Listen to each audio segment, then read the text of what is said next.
नमस्कार, Haribhoomi news bulletin में आपका स्वागत है। आज 13 नवंबर दिन बृहस्पतिवार माघ माह कृष्ण पक्ष की नवमी तिथि है। राहु काल दोपहर 1:26 से 2:47 बजे तक रहेगा।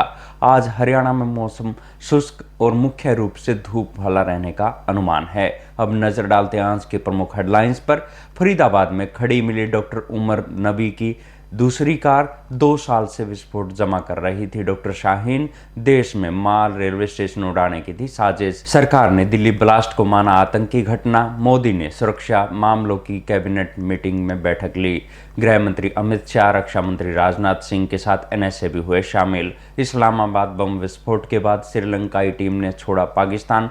2009 में टीम बस पर हुआ एयर इंडिया विमान को बम से उड़ाने की धमकी। टिश्यू पेपर पर लिखा मिला था बॉम्ब गुड बाय। वाराणसी में इमरजेंसी लैंडिंग। शेख हसीना के इंटरव्यू से नाराज हुआ बांग्लादेश। भारतीय डिप्लोमेट्स तलब। हसीना ने यूनुस सरकार को बताया था कट्टरपंथियों की पुतली। अब खबरें विस्तार से। सबसे पहले बात करते हैं दिल्ली बम ब्लास्ट की। दिल्ली बम ब्लास्ट करने वाले आतंकवादियों का ग्रुप फरीदाबाद की अल्फला यूनिवर्सिटी से ऑपरेट कर रहा था। सूत्रों की माने तो जनवरी से धमाकों की साजिश की जा रही थी। डॉक्टर शाहीन शाहिद ने बताया कि वो पिछले 2 साल से विस्फोटक जमा कर रही थी। फरीदाबाद की अल्फला यूनिवर्सिटी से आई 20 कार के साथ निकली दिल्ली नंबर की लाल फोर्ड इकोस्पोर्ट को पुलिस ने फरीदाबाद की खंदावली गांव से बरामद कर लिया है। ये कार डॉक्टर उमर उन नबी के नाम से रजिस्टर थी। डॉक्टर शाहीन और उसके साथियों को मिलाकर एक व्हाइट कॉलर टेरर मॉड्यूल बनाया गया था, यानी इसमें पेशेवर लोगों को शामिल किया गया था। इसमें शामिल आतंकी जैसे मोहम्मद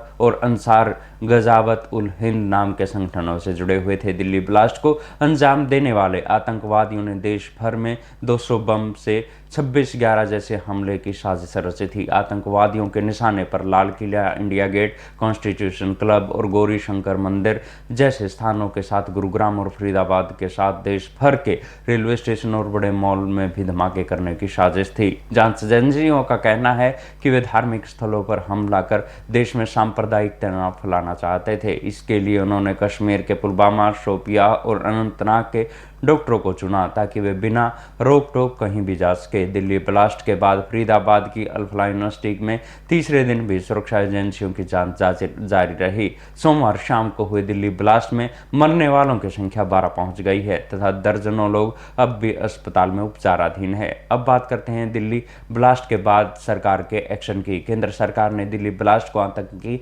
घटना माना है। भूटान से लौटकर अस्पताल में घायलों से मिले प्रधानमंत्री नरेंद्र मोदी ने बुधवार शाम सुरक्षा मामलों कैबिनेट कमेटी की बैठक बुलाई, जिसमें गृह मंत्री अमित शाह और रक्षा मंत्री राजनाथ सिंह, विदेश मंत्री एस जयशंकर, एनएसए अजीत डोभाल भी शामिल हुए। ऑपरेशन सिंदूर से पहले भी मोदी ने सुरक्षा मामलों की बैठक बुलाई थी। केंद्र सरकार ने दिल्ली कार ब्लास्ट को आतंकी हमला माना है। बुधवार को केंद्रीय कैबिनेट की बैठक में लाल किला के पास हुए टेरर अटैक का प्रस्ताव पारित किया गया। केंद्रीय मंत्री अश्विनी वैष्णव ने प्रस्ताव पढ़ते हुए कहा, मंत्रिमंडल ने इस आतंकी घटना को राष्ट्र विरोधी ताकतों ने अंजाम दिया, ये जघन्य कृत्य बताया। जांच एजेंसियों को कार्रवाई के निर्देश दिए हैं। सरकार की आतंकवाद के खिलाफ जीरो टॉलरेंस नीति है। भूटान से लौटते ही पीएम मोदी एयरपोर्ट से सीधा एलएनजेबी अस्पताल पहुंचे। उन्होंने घायलों से हालचाल जाने और डॉक्टरों से बात की। प्रधानमंत्री ने कहा कि साजिश को अंजाम देने वालों को बख्शा नहीं जाएगा। दिल्ली में 10 नवंबर को लाल किला के सामने हुए धमाकों में 12 की मौत हो गई है और 21 लोग घायल हो गए हैं। इस धमाके के पीछे डॉक्टर्स के टेरर मॉड्यूल का हाथ माना जा रहा है। इसे लेकर हरियाणा, कश्मीर, यूपी में डॉक्टरों की गिरफ्तारी हुई है। अब बात करते हैं पाकिस्तान के इस्लामाबाद में हुए बम विस्फोट की। इस्लामाबाद में आत्मघाती हमले के बाद श्रीलंका क्रिकेट टीम ने पाकिस्तान दौरा बीच में ही छोड़ दिया है। टीम के आधे से ज़्यादा खिलाड़ी स्वदेश लौट गए हैं। इससे पहले बुधवार को टीम की सुरक्षा बढ़ाई गई थी। इतना ही नहीं, पाकिस्तान के गृह मंत्री मोहसिन नकवी ने श्रीलंकाई टीम के खिलाड़ियों और अधिकारियों से मिलकर उन्हें पूरी सुरक्षा देने का भरोसा दिलाया, लेकिन श्रीलंकाई खिलाड़ी नहीं माने। नकवी पाकिस्तान क्रिकेट बोर्ड के चेयरमैन भी है। श्रीलंकाई टीम को पाकिस्तान दौरे के 3 मैचों की सीरीज खेलनी थी। इस सीरीज में पाकिस्तान 1-0 से आगे चल रहा था। पाकिस्तान ने पहला मैच 6 रन से जीता था। सीरीज का दूसरा मुकाबला 13 नवंबर को खेला जाएगा। मंगलवार 11 नवंबर को इस्लामाबाद के कोर्ट के बाहर आतंकवादी हमला हुआ था। इससे 12 लोग मारे गए और कई घायल हुए। 3 साल पहले 21 सितंबर 2021 को न्यूजीलैंड ने पाकिस्तान के खिलाफ होने वाली सीमित ओवर की सीरीज रद्द कर दी थी। 16 साल पहले श्रीलंकाई क्रिकेटर्स की टीम बस पर हमला हुआ था। मार्च 2009 में टीटीपी आतंकवादियों ने गद्दाफी स्टेडियम के पास टीम की बस पर गोलियां चलाई थी, जिसके बाद करीब 10 साल तक पाकिस्तान में इंटरनेशनल क्रिकेट मैच नहीं हुआ था। कई विदेशी टीमों ने सुरक्षा चिंताओं के कारण देश का दौरा करने से इनकार कर दिया था। अब बात करते हैं एयर इंडिया के विमान को बम से उड़ाने की धमकी की।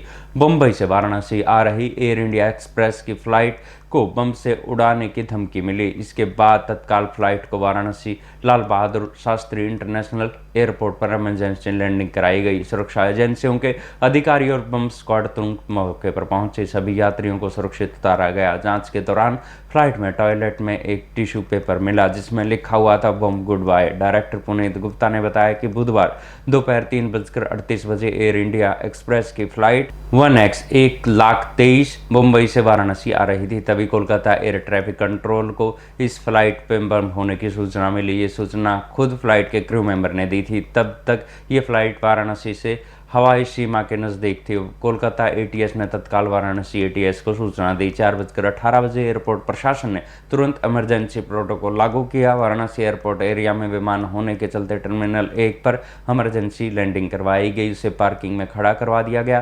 फ्लाइट में क्रू मेंबर समेत 182 यात्री सवार थे। यात्रियों को स्कैनर से गुजारकर अराइवल लाउंज में लाया गया। कुछ यात्रियों की कनेक्टिंग फ्लाइट है वो टर्मिनल में है, बाकी को बाहर भेज दिया गया। फ्लाइट के आसपास का इलाका पूरी तरह से सील कर दिया गया। बम स्क्वाड एयरपोर्ट अफसर धमकी के सोर्स की जांच शुरू कर चुके हैं। स्थानीय पुलिस के अफसरों के साथ एटीएस, एसटीएफ, इंटेलिजेंस, IBLIU समेत कई टीमें पहुंची। विमान और लगेज की जांच में अब तक कोई संदिग्ध चीज़ नहीं मिली है। विमान यात्री रीता सिंह ने बताया कि मैं मुंबई से हूं। हम लोग 1:30 बजे मुंबई से उड़े थे। फ्लाइट का कैप्टन इतना अच्छा था कि 4:19 पर हम लोग यहां पर लैंड हो गए। यहां पर आने पर हाई अलर्ट और बहुत सारी चीज़ें होने लगी। फ्लाइट में किसी ने बाथरूम में कुछ लिख कर फेंका था, वो हमको कन्फर्म नहीं है, लेकिन फ्लाइट के कैप्टन यहाँ CISF एयर इंडिया एक्सप्रेस का स्टाफ हम लोगों को बहुत अच्छे तरीके से संभाल रहा है। और अंत में बात करते हैं पूर्व बांग्लादेश की PM शेख हसीना के इंटरव्यू की। बांग्लादेश ने पूर्व PM शेख हसीना को PTI के दिए इंटरव्यू से बांग्लादेश नाराज हो गया है। ढाका में भारतीय डेवलपमेंट